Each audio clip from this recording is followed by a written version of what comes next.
All right, I want to show some student work. Just some of the bigger projects that you guys are going to work on. This is the first time I've taught this particular class, so I don't have a lot of examples from this particular course because it's the first time I'm teaching it here at Chabot. But I have taught the introduction, the DIMG 10A, so I can kind of show some examples from that to give you kind of idea of what we're going to be working on in this course. Okay. Like I said, the first third, we're really going to work on things like frame by frame animation. Okay, we're going to be using Adobe Animate to do frame by frame animation. We'll be covering the 12 principles of animation. That includes things like squash and stretch, anticipation, secondary actions, pose to pose versus straight ahead, things like that. We also are going to talk about walk cycles, you know, go over walk cycles, which is when you have an action that repeats in a cycle form. So you guys are going to do some walk cycles here. So I'll just show some examples. This is a sophisticated walk cycle where the character looks like it's walking. I'm not going to show every example because that takes a while. So, I did put examples of the animations here that you can take a look at.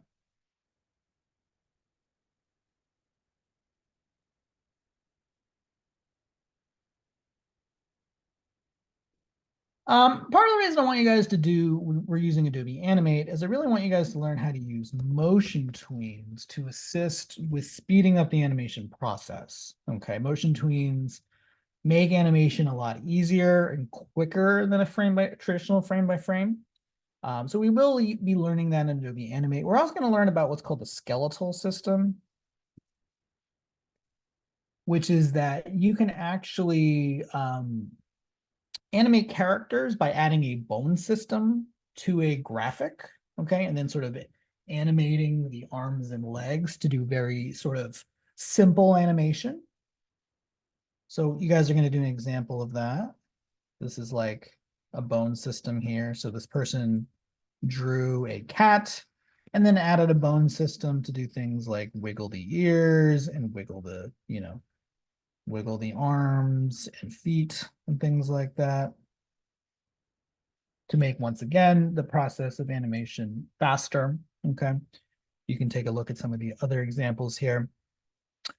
And then you guys are going to work on animations. Okay. This course is about really practicing animation principles in a story form. Okay. So you guys are going to do two animations, one that's about 30 seconds and one that's about 60 seconds. Okay.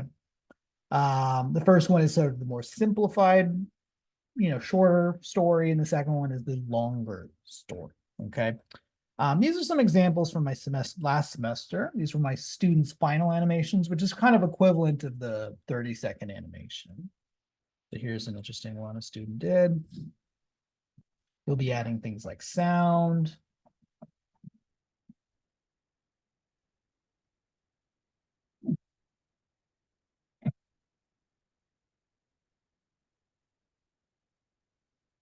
Okay, let me show one more time.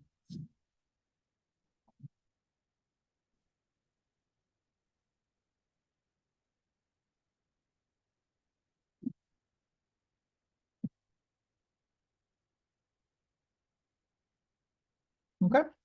Just to give you kind of an idea of things you're going to be doing in this course, you can try, look at some of the other animations that I posted here, which are all really good.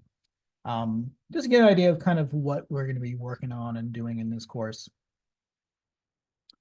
All right, I want to talk about, that's about this course specifically. Here's some just kind of general service and organization information that might be relevant to you as a Chabot student.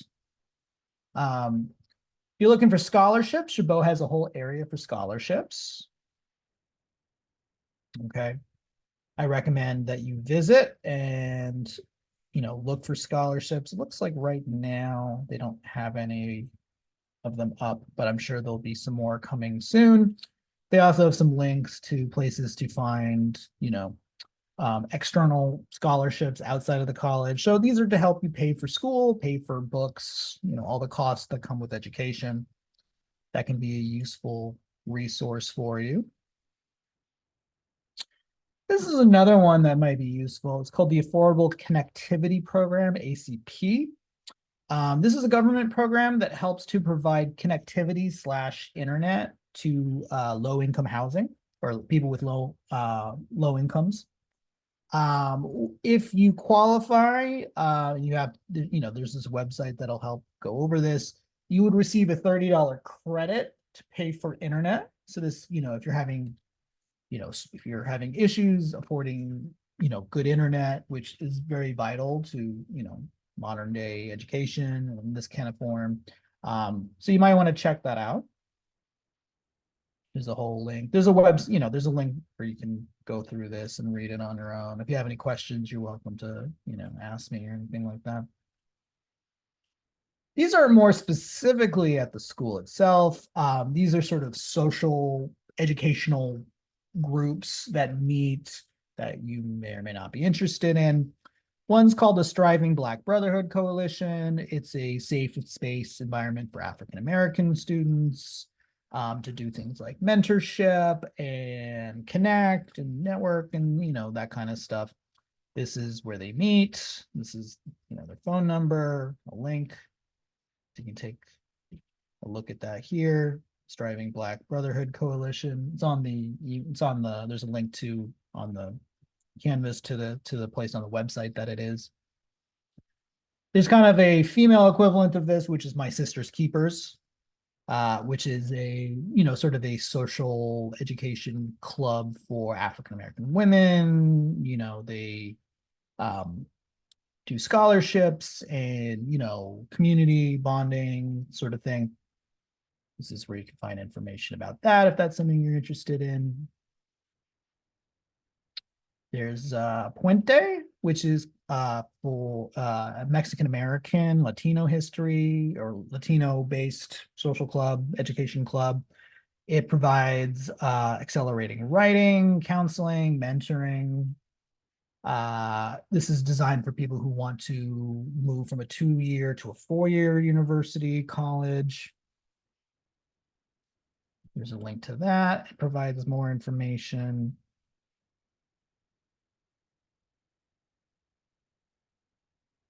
PACE, or the Program for Adult College Education, is designed. It's a program designed for working adults, so people who have a 9-to-5 job, looking to complete their college education. This is contact information. Oops, I don't think I have a link to it, but you can find, there's a link to it on the canvas for you. CalWorks, this is financial assistance for people who have children who are also working. So it's to help people with services who are people with kids who are working on education meet their AA or AS degree. Some other groups that might be useful. There's the Asian American Education Association, AP or APA, I should say. There's the Creative Academic Readiness Network for Aspiring Latinos, or Carnal, where you can contact them there. There's also the Black Excellence Collective. Okay, so all these are sort of social clubs, academic social clubs to kind of meet, network, support each other, that kind of stuff, which, is very helpful in an education scenario. This is FRESH, which is the Food Resources and Education to Stop Hunger. This has to do with pantries to prevent against food insecurity. You can find a link to that here. More information, how to apply for it, that kind of stuff. There's also the Counseling Advocacy Resources Emotional Support System, or CARES. This is basically mental health part of Chabot's healthcare that they offer. So they help people with issues like depression, anxiety, financial stress, health crisis, that sort of thing. There are one-on-one meetings or a lot of, there's a lot of group sessions where people meet together as a group. This is to help people within a mental health situation. So if that's something that interests you or they think applies to you. Oops, I closed it. There it is, mental health. There is some, you can read all about it here, meetings, schedule one-on-ones if that's something that interests you. All right. So all of those, are helpful things that I think can, if you feel like it can be helpful to you to meet your educational goals and your, general life goals of helping you finish college, finishing courses, look into that. Like I said, everything I just went through, you can find links to it here. Okay. If you have any questions, feel free to reach out. And if I don't know the answer, I will point you to someone who knows the correct answer. Okay. All right, that's it for that. In the next video, we're just going to kind of go over your homework, which is not much. I really just want you to go through a discussion, and I'll talk about what you need to have for next course or next class.